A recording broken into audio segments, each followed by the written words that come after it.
Hey, what up everyone? I'm Sinnycool and this is Gems of War.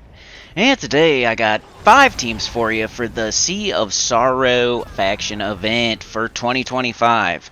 Like I always say in my live streams and stuff, you should be doing these whether you have it on 2500, whether you're maxed out, either way, because it's a real good spot to get gold and other resources. It's the event of the day. Do the events of the day, please. Try to do it for free, though, you know? You don't have to spend anything on it. Just do all the rooms, go up to level 90, maybe treasure multiplier order, and you should get 200,000 plus gold and all the rewards and everything. So, pretty quickly as well. But here is the low-level team. So I'm going to do a low, a mid, a high, Deathless, and Pure Faction. 2025 Sea of Sorrow. Alright, so here's the low-level team. I did Gargoyles. Gargoyles is my usual go-to for like brown and red for low-level players, especially red. So what else do you got for red as a low-level player? Put it in the comments. Also subscribe. Let's go. Really appreciate it. Please subscribe. But yeah, Gargoyles. Put your red. What's your red low-level go-to? For me, it's Gargoyles, Balder, Ferocity, Marilith, Pandalista. But other than that, like, I don't know. Seems to be one of those colors where there's not too many great options. But Gargoyles are good because you can get them in the underworld. They're constructs. They hit multiple enemies really hard based on a stat that you can get up pretty high. It's attack. And then they also explode some gems after they cast. So really good troop. Really solid.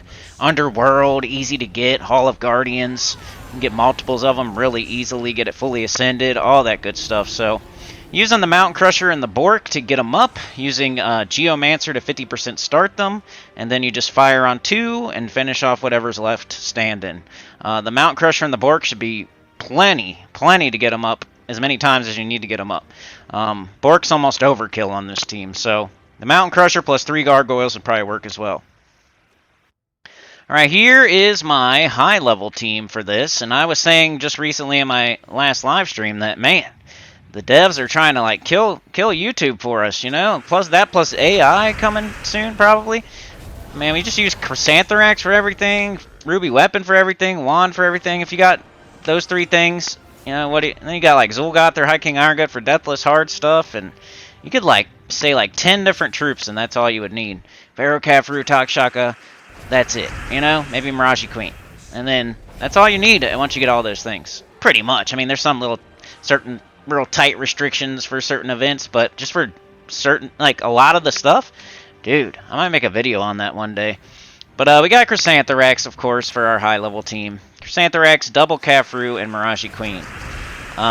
This is like the best, fastest team in the game right now, as far as I know. If there's anything else, please put it in the comments. I'd love to hear from you guys.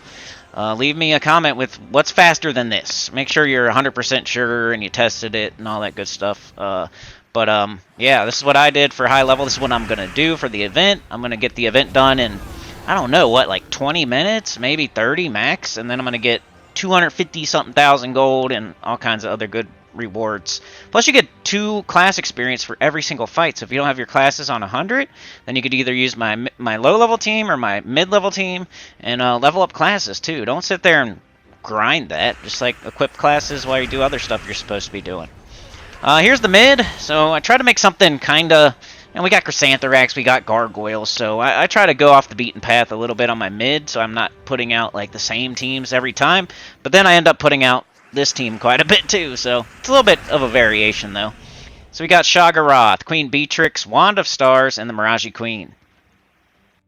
So I really like Shaggorath because it does true damage, it hits multiple enemies, it's an elemental, it silences, it enrages, and it explodes the board.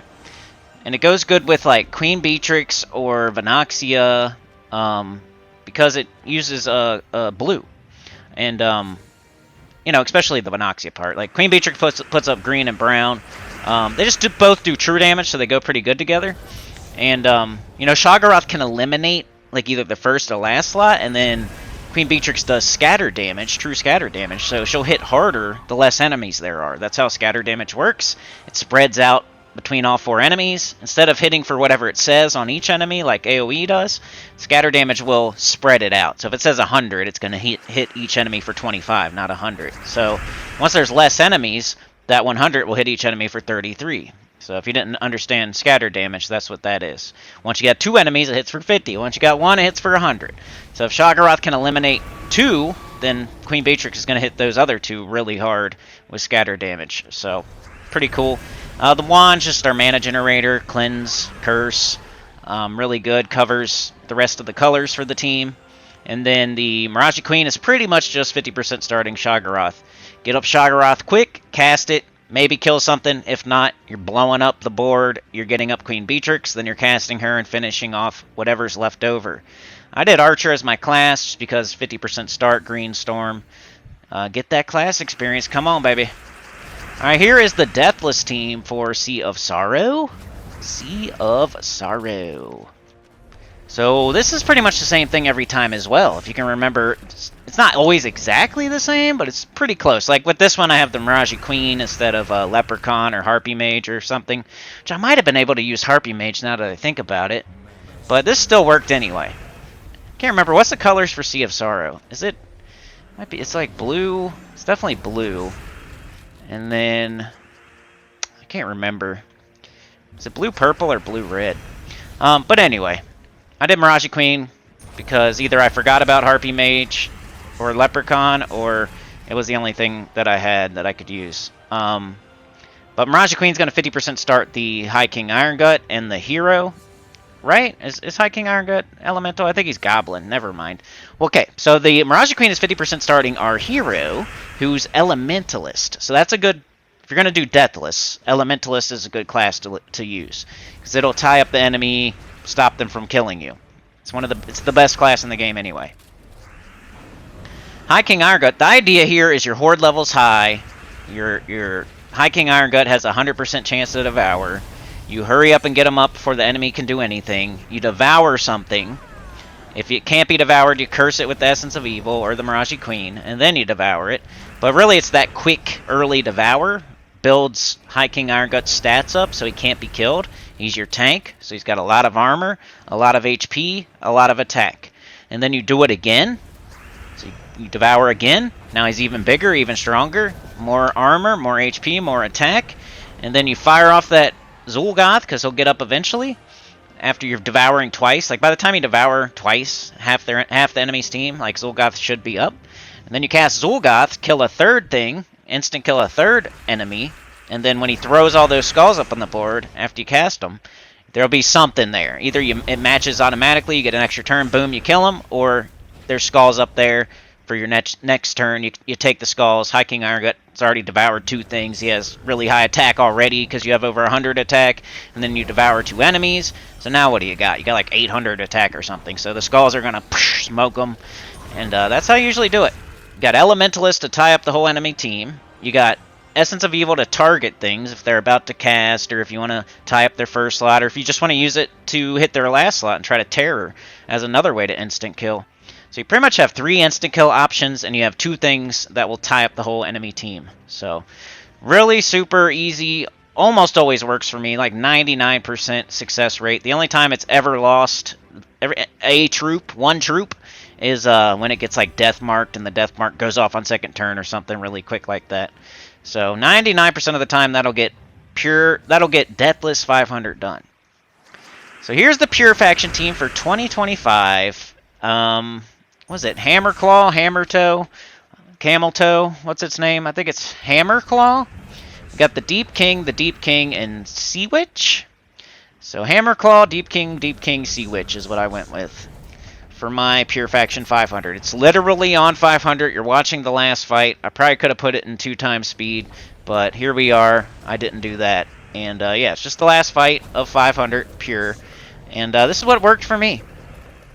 Every fight up until this point, everything went pretty smooth. I think there was like 1 fight in the middle where they got my Hammer Toe down to... they got my Camel Toe down to like really low HP, but we have 2 different ways to gain that back.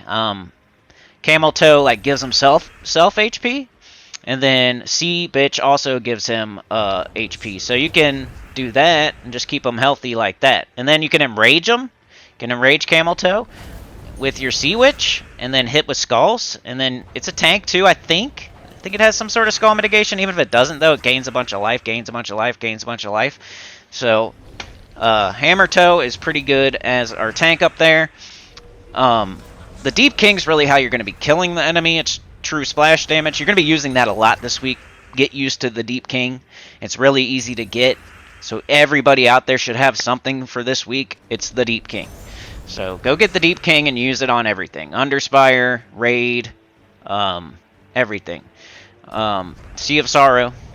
But that's the pure faction for me. This is what I did. So sometimes you're going to have to like keep your first slot alive. So there might be portions of the fight where you're shooting off Deep Kings, doing damage to the enemy. And there might be like a part of the fight where you're casting Hammer Claw to boost his life, and then casting Sea Witch on him to get his life up there even more, and then doing it again, and then boosting his life up a bit, giving him Enrage, taking Skulls. So yeah, the only thing I did, like in the last fight here, I lost one troop. Was one of my Deep Kings, which is fine. That's why we have two of them. It's okay. If I'd lost the other Deep King, that'd be bad. If they had hit that other Deep King and killed it, then I don't know what I'd have to take Skulls. I'd have to go try to get Enrage kills. I don't know, but unfortunately they killed one of my Deep Kings, but we ended up being okay here, as you're gonna see. It was kind of close, but I don't know. There might be something out there that's a little bit better than this. I mean, you got Clam Lasher. He does single target true damage. I can't remember the other thing on the team, but it was something similar to that, where it wasn't that exciting.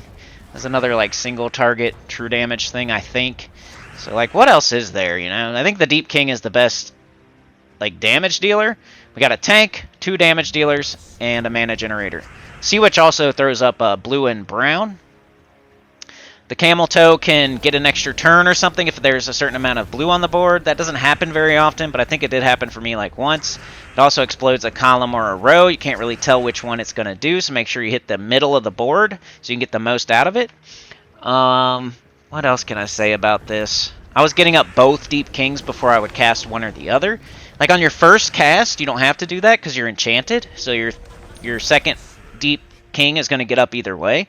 But once your enchant is gone and you're going on your second cast, try to get them both up before you cast the first one. Otherwise, the first one you're going to cast it's going to be out of mana, and then you're going to need to fill it up again before you can get the second one up. So try to fill them both before you cast the one.